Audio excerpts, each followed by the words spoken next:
So every first Thursday of the month, my church will have a group that goes out and evangelizes. And last Thursday was the first time that I went with them, and it was my first time ever evangelizing. And what we do during these sessions is we go out on the street and we ask people if there is anything we can pray for with them. And the second guy that we stopped him and we asked him, "Hey man, is there anything we can pray for with you?" And this guy, he was on a mission. He was purposeful in his walk and he had a clean shirt. He looked like a guy that was well put together. That was until we stopped him and he opened his mouth and we found out that he was actually crumbling inside. So son, daughter, if you're watching this right now, I want to preface this story with a lesson about vulnerability.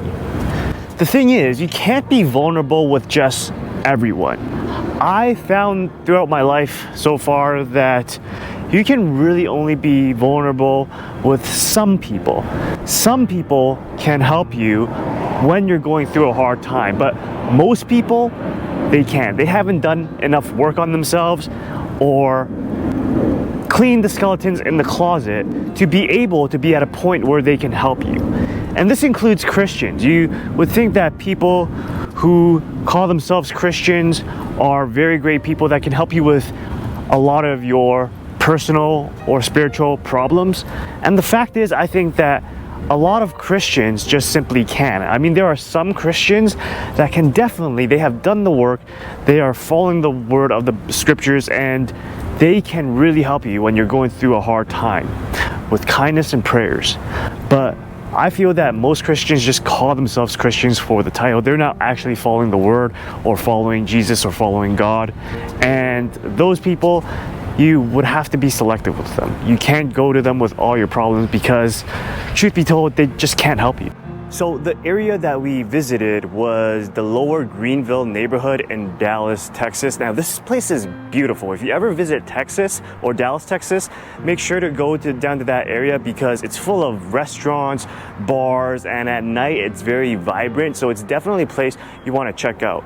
But that is the place where we did some evangelism. My co-evangelist calls this place the Strip because it reminds them of the Las Vegas Strip.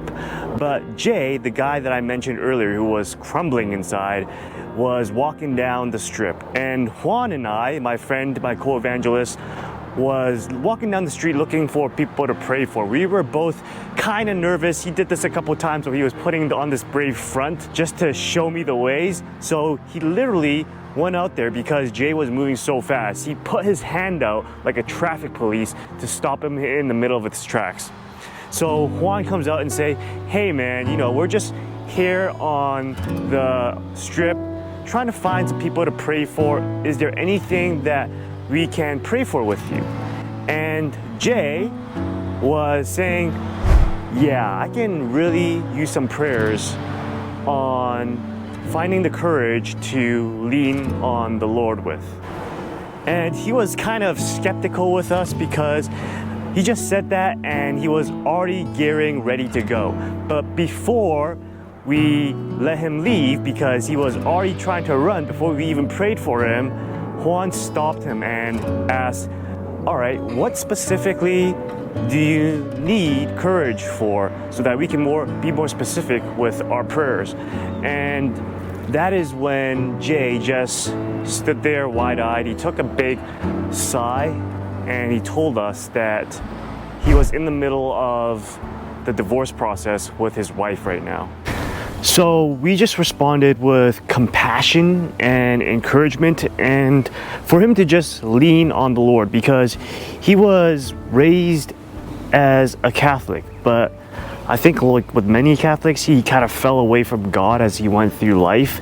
And it was only until this point, as he's going through his divorce, that he is finding himself more leaning on the Lord.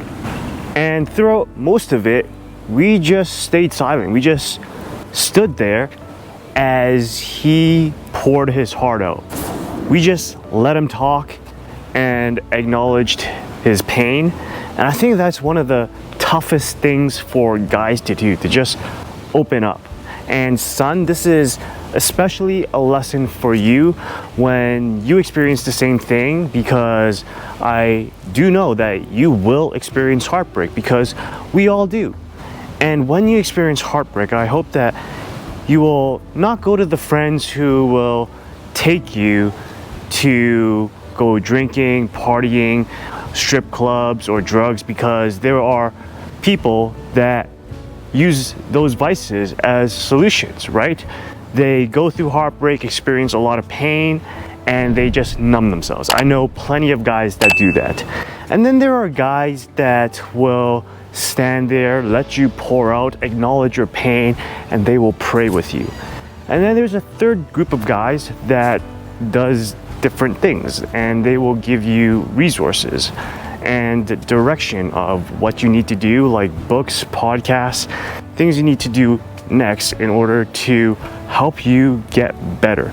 Because I humbly believe that through every heartbreak, every ordeal is simply an opportunity for you to grow, for you to get better, so that you'll be a much better and improved version for the next partner that you will have in your life. So as he poured out, we learned that he actually had 2 small daughters, 3 and a 5-year-old, if I remember correctly, and that his soon-to-be ex-wife was going through some mental health issues, and that she was also agnostic, she didn't believe, and that right now he was just going through the process of the divorce, you know, splitting up the finances, deciding whether to stay or leave the state, and trying to decide what he's going to do with his daughters. Now, if you watched my other video, you will know that actually I've never been in a relationship before, so I would not even know how a divorce will feel. But from the tone of the voice that I heard from Jay, he had a lot of disdain. And Juan actually asked if there was any chance of salvaging the marriage. And Jay simply responded that it was done. And after hearing that, I encouraged him to try to love his soon-to-be ex-wife as they go through this process. And he responded that, yeah, that is gonna be super hard after what she did. And he just stopped like that mid-sentence. And Juan and I looked at each other, and we subtly just understood that what probably would have happened was that there was infidelity, it was probably an affair, and that at that point, all that really mattered to Jay was what he was going to do with his 2 daughters. So if you're ever wondering about what sort of TikToks or Instagram reels would work for your product and service, let Buzzwell HQ handle the hard work for that. What we do is we curate TikToks, Instagram reels, and YouTube shorts of search terms that you think your customers are searching for on these social media platforms. So we will find those videos that are performing for you, and then you can analyze them to see what's working, replicate it, and find virality for your own products or services that you want to market out to the public. And you can learn more about it at buzzwellhq.com, where we are running an early adopter deal right now, and that is buzzwellhq.com. So can you love someone after they have betrayed you? Now, I've never been in a relationship, but I have been betrayed by friends and women that I thought were the one. I never thought that after that I would be able to love unconditionally, and I never thought that the way that I've learned to love unconditionally would be through Christianity, but that was the way. I have no idea what that is. It's just a gigantic insect that's sunbathing right now. So the first time I was betrayed was when I was 7 years old. And that was when the first Pokemon games came out. And my friend Richard was there to offer help, because what the goal was to complete your Pokedex, right, on your game. And there he was happily offering to help me complete my Pokedex, and he brought over his Game Boy Color back then, and he also brought over his link cable, because you needed the link cable in order to do any trades. So he did that. The music is always so loud outside. So he brought over his link cable and we made trades. We had fun. We had battles with our Pokemon back then. But when he came over, he also brought his brother along. And this was for a purpose because his brother and him, they had an ulterior motive aside, because what I noticed was that they were always, one of them was always trying to distract me. You know, at one point, one of them will say that they're thirsty, and I would just leave my Pokemon game with them, and then I'd come back. I was like, man, where's my Pokemon game? And then I'd go searching the house for it while they were still at my home, and I would find it under a coffee table, of all places. And then what happened was, just before they were going to leave, you know, I went to my mom to, you know, get them some snacks or something. And when I came back, they're like, I'm not really hungry anymore. We're just gonna go because we have to get back home to dinner. So I said goodbye to them, and at that point, I didn't even look at my Game Boy Color and my Pokemon game, right? So I said goodbye to them, and then I went to look for my game to play some more Pokemon. I turned over the whole house. I found my Game Boy Color, but I was never able to find my Pokemon Red version. And then it was only later in the night that I discovered that Richard and his brother worked together to distract me in order to steal my game. And later on, when I went back to school, I found out that I wasn't the only one that this happened to. Richard actually went to a bunch of our friends' houses because we all played in a group, and he pulled the same trick. He stole from every single friend he had. And then after that, things just weren't the same after all. And we as a group just played together as ourselves, and we didn't include Richard in anything anymore, and he was just ostracized from the group. And then later on in life, I told the story in another one of my videos, so I'm not gonna go through the entire thing here. I met a girl that I thought was the one, and I went after her with all my heart. And it was exhilarating, you know?